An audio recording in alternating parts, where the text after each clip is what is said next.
My name is Sarah. And I'm Kian with Conservation Nebraska. Welcome to our new upcycling series, Rehash Your Trash! Before we really get started, just a brief introduction to who we are and what we do. Conservation Nebraska protects our state's natural legacy by educating the public, supporting communities, and increasing civic engagement. We support this mission as members of AmeriCorps, a federal agency for volunteering, service, and civic engagement. AmeriCorps specifically engages millions of Americans in citizen service through its programs and leads the nation's volunteer and service efforts. We decided to create this series to inspire people with creative methods of waste divergence. The more we're able to reuse, the less that goes to recycling centers, consuming energy to be converted into new products, and the less that goes into our landfills, consuming space and contaminating natural environments. Now let's upcycle! One of the many forms of trash we will run into on a day-to-day basis is plastic, specifically single-use plastics. In 2018, the EPA found that plastics generation was 35.7 million tons in the United States, which was 12.2% of municipal solid waste generation. So you could say plastic waste is a pretty big deal. Today we're going to specifically be talking about hard plastics. There are 7 different kinds of plastics, each with a specific number. The first kind of plastic is PET, or polyethylene terephthalate, which is typically used for plastic water or drink bottles. It's one of the more highly recycled forms of plastic, though it is also everywhere. Number 2 is HDPE, which is high-density polyethylene. It is used in milk bottles and plastic shampoo containers due to its stronger and thicker makeup compared to PET. Low-density polyethylene, or LDPE, number 4, is a soft plastic, so we won't be focusing much on it today, but it is used to make plastic bags and cling wrap. Number 3 is PVC, or polyvinyl chloride, which is usually used for piping and housing structure. It can be rigid or flexible, but unfortunately it is not as easily recycled in either form and should be avoided. Polypropylene is typically used in Tupperware containers and plastic that needs to withstand high heat. It is also used in straws and things like plastic hangers. This type of plastic is also not easily recycled. Polystyrene, most commonly known and used in the form of styrofoam, is a plastic that can be used as a solid or as a foam. It is lightweight and inexpensive, but is also prone to chemical leakage when heated and is not typically accepted for recycling. The last category contains every other plastic that can't fit into the first 6 categories. Polycarbonates, for example, which are used in glasses, phones, and CDs, are the most commonly known category, though many other mixtures of plastic fall into this category too. According to the 2015 Nebraska Recycling Report, it was found that 27% of plastic that is thrown away in Nebraska can be recycled. The 2018 overall recycling rate per 3 million tons of waste was 8.7% in the U.S.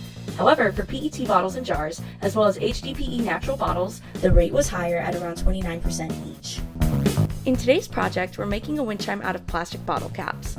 This is the kind of project that you can have fun with because it's definitely going to get a little messy, but I encourage you to have fun with it. Use whatever odds and ends you can find, as long as you think it'll make an interesting noise and attach well. So here are the materials that I used for this project.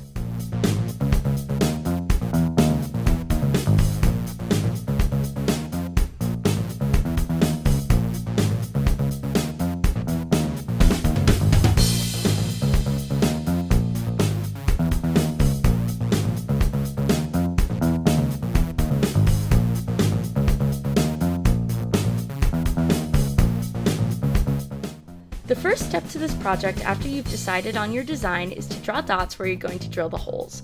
So I marked 5 holes, 1 in the middle and 4 in a square along the top rim of the lid on the biggest lid, and then I put 1 through the middle of all the other lids. Next, I began to paint each of my lids. I used acrylic paint just because that's what I had on hand, but just keep in mind that you have to use a lot of coats if you do something like that, and I also know that later I'm going to use a waterproof sealant. I also didn't really prep my plastic with an abrasive, but if you want your project to last longer, that would be a really good thing to do as well. Make sure you also let paint dry between layers. Once they've dried, spray and seal the paint on the lids. I use this iridescent shimmer spray with an acetone base, so I made sure to spray this outside, or if you guys need to spray it in a well-ventilated area, then let the sealant dry. While the lids are drying, you can start measuring out your thread. I was pretty lax in terms of measuring my thread, wrapping it once around my hand for each of the lids that I wanted on the string. For this design, I tied 5 small soda lids on 3 different strings in a rainbow pattern. As I tied each string onto the lids, I then pressed the thread up through the hole made in the big lid, placing the 3 strings of lids into 3 of the outer holes.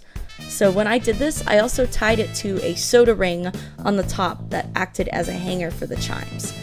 In the center, I put the 2 other larger lids, threading and tying them similarly. I also tied some of the extra soda rings on the end to add more visual interest and noise. After this, I used hot glue to help secure the strings in place, solidifying the knotted areas. I wanted more flair to this project, so I rolled up the strip of plastic which came from a protein container and curled it tightly using the clamp. When I unraveled it, I stretched and crushed the curl of the plastic together to create like a ringlet. Then, I used my drill to create a hole on top of the ringlet, which I then tied onto the top lid and soda ring support.